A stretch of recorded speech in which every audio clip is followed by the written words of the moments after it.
জাকাত। মনে রাখবেন মুসলমান, নামাজ যেমন ফরজ, রোজা যেমন ফরজ, জাকাত তেমন ফরজ। অনেক মুসলমান আছে রোজা রাখতে আগ্রহী, কিছু নামাজও পড়ে কিন্তু জাকাত দেয় না। কারণ এটা যে মাল, এটা যে মাল, জানের চাইতে বেশি সম্পদকে মায়া করে। মরে যাবো প্রয়োজনে, মাথা বাড়ি দিয়ে মাইরে মরে যাবে, কিন্তু সম্পদ দিব না। অথচ জাকাত দিলে আল্লাহ কোরআনে বলছে, বান্দা তোমার কাছে মনে হয় সম্পদ কমছে না, আল্লাহর কসম আমার শায়েখ আল্লামা মুফতি মুশতাকুন নবী কাসিমি হুজুর সবসময় বলে যে মনে করেন আল্লাহ তাআলা যাকে 1 লক্ষ টাকা দিছে, তো তার কাছ থেকে জাকাত চাইছে 2500 টাকা। তাহলে যেই আল্লাহ 1 লাখ টাকা আমনেরে দিল, এখন ওই আল্লাহ 2500 টাকা আমনের থেকে ফেরত চাইলো, তার মানে আল্লাহ তাআলা 2500 টাকার জন্য আটকাইয়া গেছে। এটাই তো কারণ, আল্লাহ 1 লাখ টাকা দিয়ে আসাইয়া আবার আমনেরে কইতেছে, বাজি টাকা 1 লাখ দিলাম ঠিক আছে, কিন্তু আমি 2500 টাকার একটা ফেসে পড়ে গেছি, তুমি আমার 2500 টাকা কি দাও, ফেরত দাও। এজন্য তাহলে বান্দা যদি জিজ্ঞেস করে, আল্লাহ আপনি তো আমার 1 লাখ টাকা দিলেন, এখন আবার আপনি আমার কাছ থেকে 2500 টাকা লাখে জাকাত, এটা কেন চাচ্ছেন? আল্লাহ তাআলা বলে, বান্দা কসম করে বলছি, তোমার এই 1 লাখ টাকাকে আমি আরো কোটি টাকা বাড়ায় দেওয়ার জন্য চাচ্ছি। এই 2500 টাকা নিতে নেওয়ার জন্য না, কমাইয়া লওয়ার জন্য না। তোমার টাকা 97,500 থাকবে না, বরং তোমার টাকা আরো লক্ষের চাইতে কোটি গুণ বেড়ে যাবে। বাড়ায় দেবো, বাড়ায় দেওয়ার 2500 টাকা দাও, আমার চাইতে আরো বেশি নিয়ে নাও। 40 টাকায় 1 টাকা দাও, আমি আল্লাহর কাছ থেকে আরো বেশিটা বুঝা নাও। তাহলে জাকাত মানে আরো বেশি দেওয়া। ওয়ুরবিস সাদাকাত, আল্লাহ কোরআনে বলছেন, আমি আল্লাহ তাআলা সাদাকাত দান করিলে, সাদাকা করিলে, জাকাত দিলে, সাদাকাতুল ফিতর আদায় করিলে, আল্লাহর রাস্তায় মসজিদে দিলেন, মাদ্রাসায় দিলেন, এতিমকে দিলেন, গরিবকে দিলেন, অসহায়কে দিলেন, খোদার কসম আল্লাহ বলেন আমি সেটা বাড়িয়েই দেব। রাসূলুল্লাহ সাল্লাল্লাহু আলাইহি ওয়াসাল্লাম বলছেন যে মা নাকাসাত মালুন মিন সাদাকাতিন। রাসূলুল্লাহ সাল্লাল্লাহু আলাইহি ওয়াসাল্লাম বলেন, সাদাকা করার দ্বারা, আল্লাহর রাস্তায় খরচ করার দ্বারা কখনোই কোনো মাল কমে না, মাল কমে না, মাল কমে না, কমবে না। এটা এজন্য আল্লাহর রাস্তায় সাদাকা করা, আল্লাহর রাস্তায় খরচ করা। আপনাদের কাছে আমার অনুরোধ রইল, এই বুঝের মুসলমান যারা চাকরি করেন, যারা ব্যবসা করেন, যারা বিদেশে আছেন অথবা এখানেই আছেন প্রবাসী, প্রত্যেকেই বাপের জাকাত যদি ফরজ হয়, আপনার সম্পদ আপনি দিতে হবে। ছেলে উপার্জন করে আলাদা, সংসার এক লগে, কিন্তু তোমার আলাদা টাকা আছে, তুমি আলাদা জাকাত দিতে হবে। বলে আমি অল্প বয়স, আমি বিয়েও করছি না, না জাকাতের সাথে বিয়ের কিছু নাই। তুমি বিয়ে করছো না, এটা তোমার বিষয়, অন বিয়ে করে লাও, অসুবিধা নেই, আমি মানা করছি তোমার বিয়ে করতে। তাহলে জাকাত কোনো বিয়ের সাথে কোনো বিষয়, জাকাত আলাদা বিষয়, আলাদা ফরজ ইবাদত। এজন্য মহিলাদের জাকাত আসে, পুরুষের জাকাত আসে, ছেলে মেয়ের জাকাত আসে। এজন্য প্রত্যেকেরই হিসাব করা উচিত, জেনে নেওয়া উচিত। আমার শায়েখ বলে, জাকাত আদায় করা যেমন ফরজ, জাকাতের হিসাব করা এটাও তেমন ফরজ। হিসাব করে দিতে হবে, হিসাব করে দিতে হবে। হুজুর যে পরিমাণ লুঙ্গি গামছা দিছি মানুষের এই সিজনে, জাকাতের উর্ফি দিয়ে গেছে গা। না আমি উর্ফি দিয়ে যাই না, আমি জাকাত থাকি। আপনারা আমি বলছি না উর্ফি দিয়ে যাইতেন, বুঝেন নাই কথা। আপনারা আমি বললাম আসরের নামাজ 4 রাকাত ফরজ, ও তাহলে 8টা সেজদা আপনি কতক্ষণ মনে করেন 12-14টা সেজদা দিয়া আপনি একসাথে আপনি বললেন, হুজুর যে কয়টা সেজদা দিছি আপনার যে 4 রাকাতে যা লাগে আশা করি তার থেকে বেশি দিয়ে রাখছি। নামাজ হয়েছে তো? জি না, হবে না। এই না, আপনি এত বেশি দরকার নেই আমার, আপনি আমার 8টা সেজদা নিয়ম মাফিক গুণা দেন, 4 রাকাত বুঝাই দেন, তাহলে ইনশাআল্লাহ। এই জন্য আল্লাহর দেওয়া মাল থেকে খরচ করা।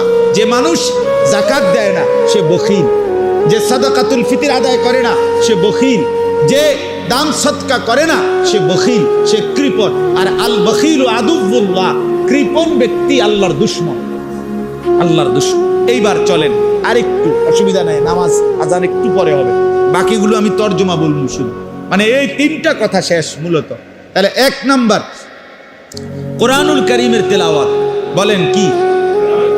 2 নাম্বার 5 ওয়াক্ত নামাজ। 3 আল্লাহর দেওয়া সম্পদ হতে ব্যয় করা, খরচ করা, মানে যাকাত দেওয়া। 1 নাম্বার হলো যাকাত।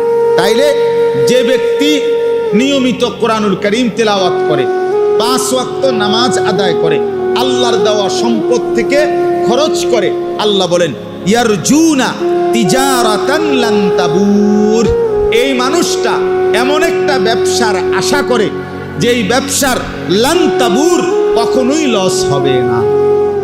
এই ব্যবসার কোনো কি নাই। তাহলে কোরআনুল কারীমের প্রতি অক্ষরের তেলাওয়াতে লস হবে না কখনোই। 5 ওয়াক্ত নামাজের প্রত্যেক ওয়াক্তের দ্বারা আপনার জীবনে কোনোভাবে খোদার কসম লস হবে না। এজন্য নামাজ পড়লে কাস্টমার চলে যাবে না বেটা। নামাজ পড়লে দোকানে বেচা কিনা কম হবে না বেটা। বরং আল্লাহ তো ওয়াদা দিছে, এটা এমন ব্যবসা, নামাজ কোরআন এমন ব্যবসা, দান সাদকা এমন একটা ব্যবসা, যেই ব্যবসায় আমি আল্লাহ ওয়াদা দিছি লস হবে না, দুনিয়াতেও না আখিরাতেও না। আখিরাত এটা লস হবেই না। হুজুর এই সময়টা বেচা কিনার টাইম, এই সময় দোকান বন্ধ করে নামাজে চলে গেলে ক্ষতিগ্রস্ত হবে, কোনো ক্ষতিগ্রস্ত হবে না। কুল মা ইনদাল্লাহি খায়রুম মিনাল লাহবি ওয়া মিনাত তিজারা। আল্লাহ কোরআনে বলছে, বন্ধু বলেন আমি আল্লাহ তাআলা নামাজের বিনিময়ে, সেজদার বিনিময়ে আমি যা দেব তা তোমাদের এই ব্যবসা এবং তামাশার চাইতে কোটি গুণে উত্তম।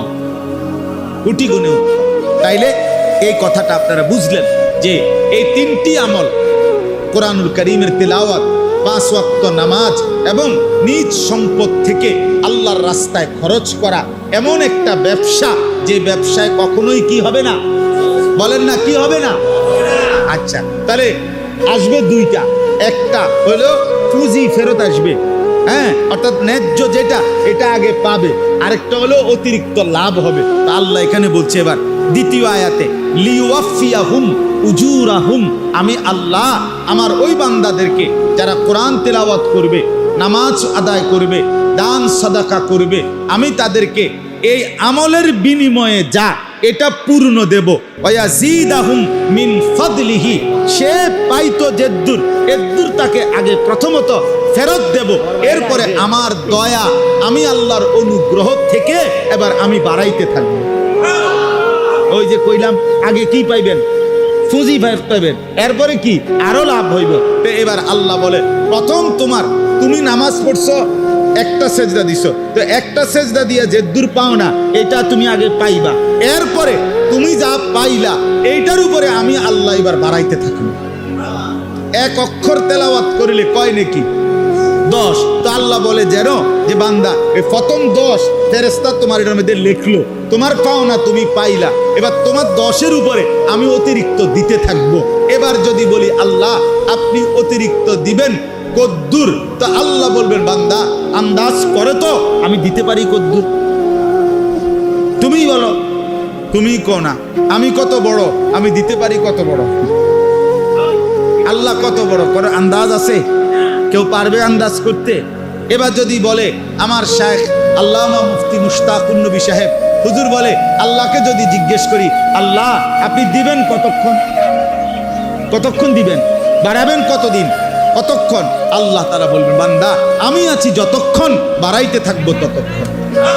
এবার বলেন আল্লাহ আছেন কতক্ষণ? আল্লাহ আছেন কতক্ষণ? তাহলে কোরআনুল কারীম তেলাওয়াতের নেকি বাড়তে থাকবে কতক্ষণ, নামাজের নেকি বাড়তে থাকবে কতক্ষণ, প্রতিটা দান সদকার নেকি বাড়তে থাকবে কতক্ষণ, ইসরাফিলের ফু পর্যন্ত বাড়তেই থাকবে, বাড়তেই থাকবে, বাড়তেই থাকবে, বাড়তেই থাকবে, কোনো লস নাই। ইন্নাহু গাফুরুন শাকুর, নিশ্চয়ই আল্লাহ তাআলাই হচ্ছেন ক্ষমাশীল এবং বান্দা যখন শুকর আদায় করে তার প্রতিদানকারী, কৃতজ্ঞতার প্রতিদান প্রদানকারী আল্লাহ তাআলা।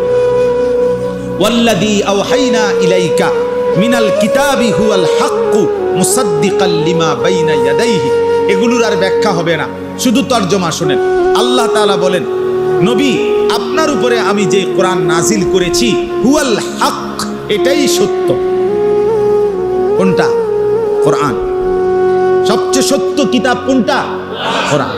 মুসাদ্দিকাল লিমা বাইনা ইয়াদাইহি, এবং এটা এমন একটা কিতাব যেই কিতাবে পূর্ববর্তী এর আগে যেই আসমানি কিতাব আমি আল্লাহ নাজিল করেছি সেই সবগুলো আসমানি কিতাবের সত্যায়নকারী এই কোরআন। এই কোরআন পড়বেন, এই কোরআন ধরবেন, তো এখানে তাওরাতের শিক্ষাও পাবেন, ইনজিলের শিক্ষাও পাবেন, জবুরের শিক্ষাও পাবেন, পূর্ববর্তী আসমানি কিতাবের শিক্ষাগুলোও এই কোরআনের মধ্যেই পাবেন। সুবহানাল্লাহ। ইন্নাল্লাহা বিইবাদিহি লাখাবীরুম বাসীর, নিশ্চয়ই আল্লাহ তাআলা তার প্রত্যেকটা বান্দার ব্যাপারে সব খবর রাখেন, পূর্ণ দেখেন। আল্লাহ তাআলা আমাদের খবর রাখেন কোন কোন বিষয়ে? আল্লাহ তাআলা আমাদেরকে দেখেন কাকে কাকে, কখন কখন? সারাক্ষণ, সারাক্ষণ। সুম্মা আওরাসনাল কিতাব আল্লাযীনা ইসতাফাইনা মিন ইবাদিনা। আল্লাহ তাআলা বলেন, আমি আল্লাহ তাআলা প্রত্যেক যুগে এই যে কোরআন, এই কোরআনের উত্তরাধিকার বানাচ্ছি আমার কোটি কোটি বান্দাদের মধ্য থেকে। আমি যাদেরকে বাছাই করি তাদেরকেই, অর্থাৎ কারা মুসলমান হবে, কোরআনওয়ালা হবে, মুমিন হবে, ঈমানওয়ালা হবে, এই যে 800 কোটি মানুষ যারা পৃথিবীতে এখন আছে তাদের মধ্য থেকে ওরা কেন কাফের, আমি কেন মুমিন, এটা কার ফয়সালা? এই আল্লাহ বলেন আমি বাছাই করি। ঈমানদার হবে কে? মুমিনের ঘরে জন্ম দিব কাকে? ঈমানদার পরিচয় মিলবে কার? এটা আমি আল্লাহর ফয়সালা। তাহলে এই জন্য কেউ মুসলমান হওয়া, কেউ ঈমানদার হওয়া, মুসলমানের ঘরে জন্ম নেওয়া, খোদার কসম বাপ, এটা আল্লাহ তাআলার শ্রেষ্ঠতম দয়া। আল্লাহ যাকে চেয়েছেন তাকে ঈমানদারের ঘরে দিয়েছেন, আল্লাহ যাকে চেয়েছেন তাকে নাফরমানের ঘরে দিয়েছেন। আচ্ছা, আমি আপনি যে মুসলমানের ঘরে জন্ম নিলাম, এমন একটা মা পাইলাম যে মা কালেমা বলে, এমন একটা বাপ পাইলাম যেই বাপ কালেমা পড়ে, আল্লাহর কসম এটা দুনিয়ার সর্বশ্রেষ্ঠ একটা নিয়ামত যে আল্লাহ আমাদেরকে দান করছে, দান করেছে। হ্যাঁ, ফামিনহুম যালিমুল লিনাফসি ওয়া মিনহুম মুকতাসিদ ওয়া মিনহুম সাবিকুম বিল খায়রাত বিইذনিল্লাহ। আল্লাহ বলেন আমার মুমিন বান্দা 3 রকমের হবে। কেউ হবে জালেম, নিজের উপরে জুলুমকারী, কেউ হবে মধ্যপন্থা অবলম্বনকারী, কেউ হবে আমি আল্লাহর ইচ্ছায় সর্বদা নেক কাজের প্রতি অগ্রগামী। মানুষ 3 ধরনের মুসলমান। এক ধরনের হলো জালেম। জালেম বলে কাকে? যার আপনার নেক আমল অর্থাৎ কম কিন্তু গুনার পরিমাণ বেশি। আর মুকতাসিদ হলো যে ব্যক্তি নেক আমল করে সর্বদাই, গুনাহ ছেড়ে দেয়, তবে কোনো মাকরু এবং সন্দেহযুক্ত বিষয়ে কখনো কখনো লিপ্ত হয়, এরকম ব্যক্তিকে বলা হয় মধ্যপন্থা অবলম্বনকারী। আর যে ব্যক্তির দ্বারা কোনো ফরজ, কোনো ওয়াজিব, কোনো সুন্নত, কোনো নফল, কোনো মুস্তাহাব ছুটে না, কোনো হারাম, কোনো মাকরুহাত কিছুই তার দ্বারা হয় না, সে সাবিকুম বিল খায়রাত, সে সর্বদাই নেক কাজে অগ্রগামী, অগ্রগামী। আল্লাহ তাআলা বলেন দালিকা হুয়াল ফদলুল কবীর, যে নেক কাজে সর্বদাই অগ্রগামী, গুনাহ যার হয় না, আমল যার ছোটে না, আল্লাহ বলেন এরকম জীবন পাওয়া এটা আল্লাহর বড় দয়া, বড় মেহেরবানি, বড় অনুগ্রহ ছাড়া আর কিছুই না। আমার ভাই, পরবর্তী যে আয়াতগুলো আমি শুধু সংক্ষেপে আপনাদের কাছে এক কথাই এটা বলতে চাই। বাকি আয়াতগুলোর তর্জমা হলো 2টা কথা। একটা হলো আল্লাহ তাআলা বলেন এই যে আমি আল্লাহ বললাম আমার যেই বান্দাগুলো নেক আমলে আগ্রহী, অগ্রগামী, আমি তাদের পুরস্কার দেব জান্নাত এবং নাজ ও নিয়ামত ভরা জান্নাত। আর যেই মানুষগুলো আমি আল্লাহর ইবাদত থেকে নাফরমানি করছে তাদের জন্য মিলবে জাহান্নাম। জাহান্নাম হবে ভীষণ আযাবের। এই জান্নাতের নিয়ামত আর জাহান্নামের আযাব আল্লাহ তাআলা বাকি আয়াতগুলোতে বলছেন। সর্বশেষ যেই কথাটা আল্লাহ তাআলা বলছেন, এটা বলেই আমার কথা শেষ। আল্লাহ তাআলা বলেন আমি বিস্তারিত বলে দেওয়ার পর হায়াত দিছি, নবী পাঠাইছি, আমার নবীর পরে উলামায়ে কেরাম পাঠাইছি, আমার কথা, আখিরাতের কথা, কবরের কথা, হাসরের কথা আমি আমার বান্দার কাছে শুনাইছি, বলছি, আবার কিতাব দিছি, কোরআন নাজিল করেছি। সব কিছুর ব্যবস্থাপনা করে দেওয়ার পরেও আমার যেই বান্দারা নাফরমানি করলো, তারা যখন জাহান্নামের মধ্যে নিক্ষিপ্ত হবে তো তারা চিল্লাইয়া জাহান্নামের আগুন থেকে আল্লাহকে বলবে, আল্লাহ আপনি আমাদেরকে জাহান্নামের আগুন থেকে বের করে দুনিয়ায় আবার ফেরত যেতে দেন। এবার যদি আমরা যেতে পারি তাহলে এবার গেলে আমরা নেক আমল করব, গুনাহগুলো ছেড়ে দেব। তো আল্লাহ তাআলা তখন বলবে, বান্দা আমি কিন্তু যেটুকু হায়াত দিলে তুমি নেক আমল করতে পারতা, ওইটুকু হায়াত তোমাকে দিয়েই আমি কবরে আনছি। আর যে দূর বললে তুমি বুঝতা, এরকম বুঝাইয়া বলার মতো আমি আমার বান্দা তোমার কাছে পাঠাইছি। ইমাম সাহেব, খতিব সাহেব, আলেম, ওয়াইস, বক্তা, আউলিয়া, পীর, বুজুর্গ, মাশায়েখ, মুফতি, মুহাদ্দিস, ফুকাহা, এরকম অগণিত আমার মনোনীত বান্দা আমি তোমার কাছে পাঠাইছি। ওনারা তোমারে কবরের কথা বলছে, জাহান্নামের কথা বলছে, আখিরাতের কথা বলছে, জান্নাতের কথা বলছে। না তুমি কোনো পাত্তা দিলা, না আমার দেওয়া সময় পাইয়া, হায়াত পাইয়া আমল করলা, কিছুই করলা না বান্দা। না সময়কে গুরুত্ব দিলা, না আলেমদের কথাকে গুরুত্ব দিলা। অতএব ফাজুকু, অতএব আজকে জাহান্নামের আযাবই ভোগ করো। ফামালিজ জালিমিনা মিন আনসার, আজকে কোনো নাফরমানের কোনো সাহায্যকারী এই আখিরাতে নাই। এই শেষ কথা, ফামালিজ জালিমিনা মিন আনসার। আল্লাহ বলছে সাবধান নাফরমান, তোমরা কিন্তু কেউ কোনো সাহায্যকারী হাসরের ময়দানে পাবা না, হাসরের ময়দানে পাইবা। এই জন্য প্রিয় ভাই আমার, এই তিনটা আমল আজকে আমরা আপনাদের কাছে বললাম। এক, কোরআনুল কারীমের তেলাওয়াত, বলেন কি? 2, 5 ওয়াক্ত নামাজ। 3, আল্লাহর রাস্তায় খরচ করা, নিজের মাল থেকে, নিজের সম্পদ থেকে। তাইলে দান সাদাকা করা, 5 ওয়াক্ত নামাজ পড়া, কোরআনুল কারীমের তেলাওয়াত করা, এটা যেন আমাদের জিন্দেগিতে হয়। আজকের এই তাফসীর মাহফিল থেকে এটা যেন আমরা সবক নিতে পারি। আল্লাহ তাআলা আমাদেরকে তৌফিক দান করেন, তৌফিক দান করেন। আশেপাশের মাদ্রাসা যেখানে এতিম বাচ্চা পড়ে, আপনারা গরিব অসহায় বাচ্চা পড়ে, আপনাদের এই মাদ্রাসাগুলোতে আপনারা দান করবেন, সাদাকা করবেন। আমাদের ফরদাবাদ কওমি মাদ্রাসাতেও আপনারা মহব্বতের সাথে আপনাদের যাকাতের টাকা, দান সাদাকার টাকা